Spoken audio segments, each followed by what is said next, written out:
Just to recap, in the last episode, I was planning to install 22 helical piles, but only 20 were installed because 2 of them hit the rock. Now, what do? I went to Home Depot and rented this 12-inch towable auger. It fits in the trunk. You gotta love this Honda Pilot with a bed.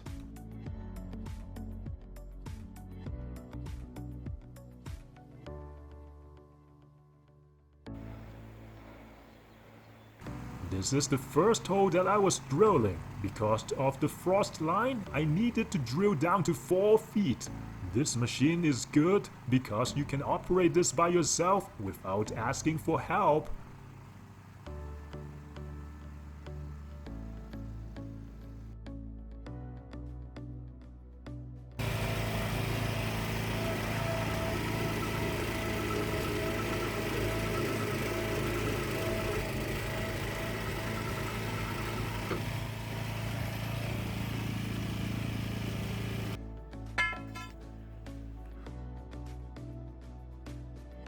The first hole was not too difficult to drill. The helical pile installation guys were right. Now, you can see the rock down there at 4 feet. I did not have a jackhammer at that time and I tried everything to break the rock, but I couldn't do it. Well, it could be a big boulder. If you were me, what will you do? If we got stuck at 3 feet, this could be a serious problem. But at 4 feet, this is totally fine if we pour concrete on top. The second hole was even worse.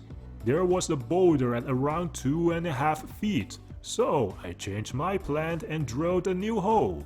Then I was facing a different issue. I could not get past 2 feet. The auger kept spinning. Either I did not have enough weight or the clay was too hard.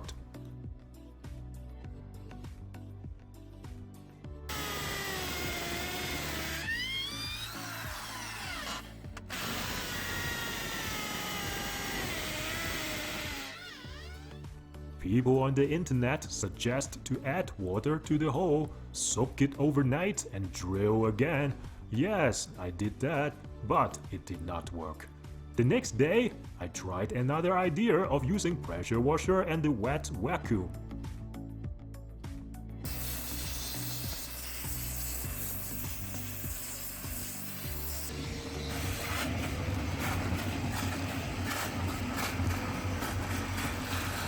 The clay turns into mocha frappuccino, or some chocolate shit your wife is making in your kitchen.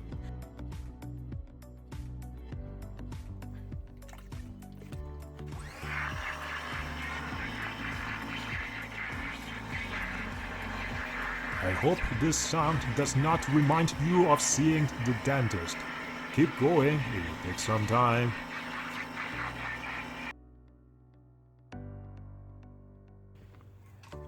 I was using this manual post hole digger. Was it good? Well, you will be the judge.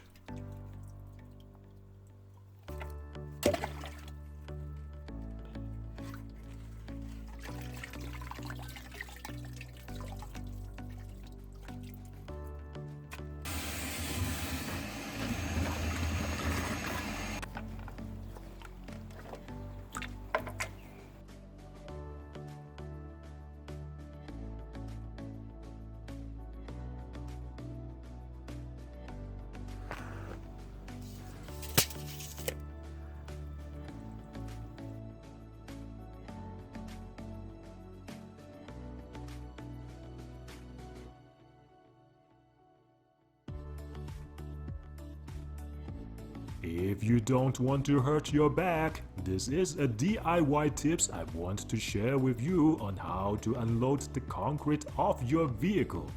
Just get a 2x8 and you do need an aluminum ramp mounting hardware.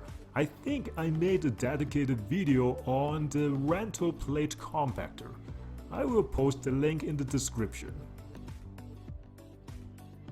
You may ask, why did I choose 12-inch SonoTube? It's very simple. The bigger, the better. Remember, You always want to over-engineer for all your DIY projects. You don't want to regret. I am a structural first person. Quality is always more important than cost. Now you want to put some gravel at the bottom for drainage before pouring the concrete. Google it, everyone says you need to do it.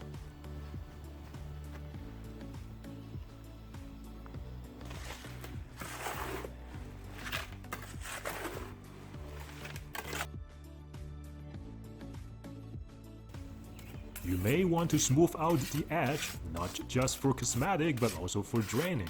I believe you don't need to do it. You can just leave it flat if you want.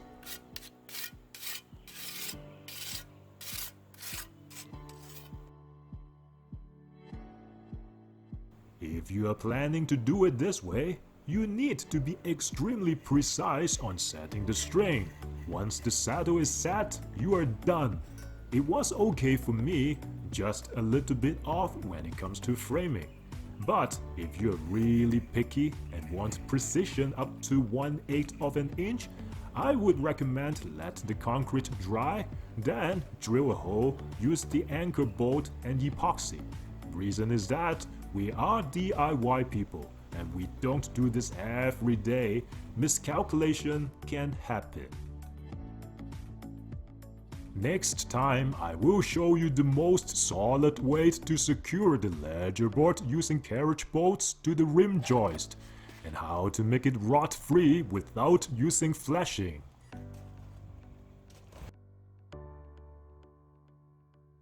We will also use newer technology, RSS structural screws.